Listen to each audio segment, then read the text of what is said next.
समय का रहस्य और वो चमत्कारी औरत। दोस्तों, क्या आपने कभी सोचा है कि इस दुनिया में वो कौन सी ऐसी चीज है जो राजा को भी पल भर में रंग बना सकती है और एक गरीब भिखारी को भी दुनिया का सबसे अमीर इंसान बना सकती है।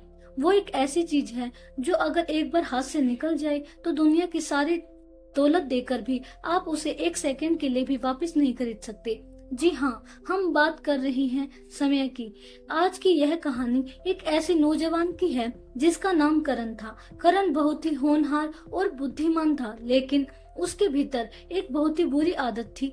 वह हर काम को कल पर टाल देता था। जब भी उसे कोई बड़ा काम या व्यापार शुरू करना होता, वह सोचता कि अभी तो बहुत उम्र बाकी है, कल कर लूंगा। इस टाल मटोल की आदत के कारण उसकी जिंदगी के कई साल बर्बाद हो गए।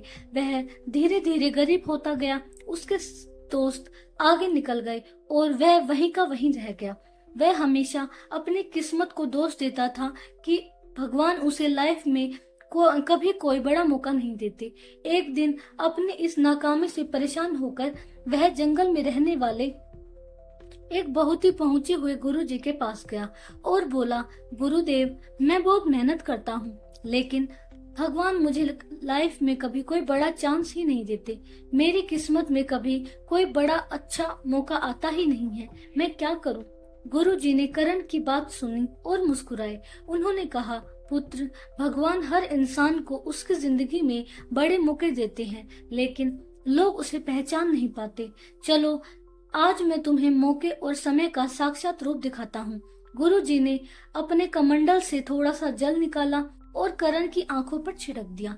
जैसे ही जल आंखों पर पड़ा, करण को आश्रम के बगीचे में एक बहुत ही अजीब और रहस्यमय औरत दिखाई दी। वह औरत हवा में धीरे धीरे तैर रही थी। सबसे हैरान करने वाली बात यह थी कि उस औरत का चेहरा आगे से लंबे और घने बालों से पूरी तरह ढका हुआ था, जिससे उसका चेहरा बिल्कुल दिखाई नहीं दे रहा था। लेकिन उसका सिर पीछे से पूरी तरह से गंजा था। वहाँ एक भी बाल नहीं था। उसके पैरों में पंख लगे हुए थे, जिससे वह बहुत तेजी से आगे बढ़ रही थी। करण ने घबराकर गुरुजी से पूछा, गुरुदेव, यह कौन सी माया है? यह अजीब सी दिखने वाली औरत कौन है, जिसका चेहरा बालों से छिपा है और सिर पीछे से गंजा है? गुरुजी ने बहुत ही गंभीर और गहरी आवाज में कहा, पुत्र, ध्यान से देखो, यह कोई साधारण औरत नहीं है। यह साक्षात अवसर और समय का रूप है। विधाता ने इसके शरीर की बनावट ऐसी इसलिए बनाई है ताकि इंसान को एक बहुत बड़ी सीख मिल सके। इसका चेहरा आगे से लंबे बालों से इसलिए ढका है क्योंकि जब मौका आपके सामने आता है तो लोग उसे पहचान नहीं पाते। वे अपनी अज्ञानता और आलस्य के कारण उसे एक साधारण बात समझकर छोड़ देते हैं। और इसके पैर में पंख इसलिए लगे हैं क्योंकि यह कभी एक जगह रुकती नहीं है, बहुत तेजी से आगे निकल जाती है। और सबसे बड़ी बात, इसका सिर पीछे से गंजा इसलिए है क्योंकि जब यह एक बार आपके सामने से निकल जाती है तो आप इसे पीछे से चाहकर भी पकड़ नहीं सकते, क्योंकि पीछे पकड़ने के लिए कोई बाल ही नहीं है। जब समय हाथ से निकल जाता है तो सिर्फ पछतावा बाकी रह जाता है। गुरु जी की यह बात सुनकर करण के रोंगटे खड़े हो गए। उसकी आंखें पूरी तरह खुल चुकी थी।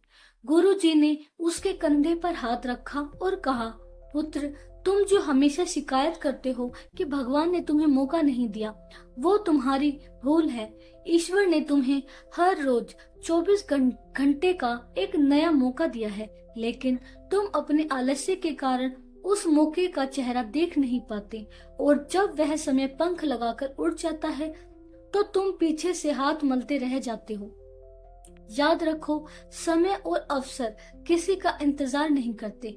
जो इंसान आज के काम को कल पर टालता है, समय उसे इतिहास के पन्नों में दफन कर देता है।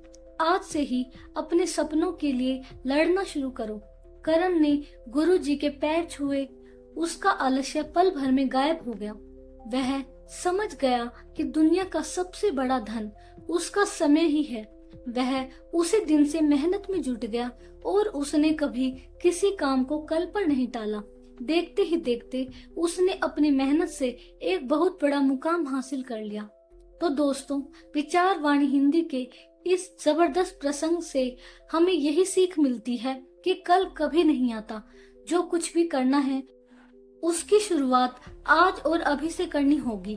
अपनी जिंदगी के अनमोल समय को सोशल मीडिया पर रील्स देखने में या फालतू चिंताओं में बर्बाद मत कीजिए। उठिए, कमर कसिए और अपने कर्म पथ पर आगे बढ़िए, क्योंकि जब समय का यह साया आपके सामने से निकल जाएगा तो पीछे पकड़ने के लिए कुछ नहीं बचेगा।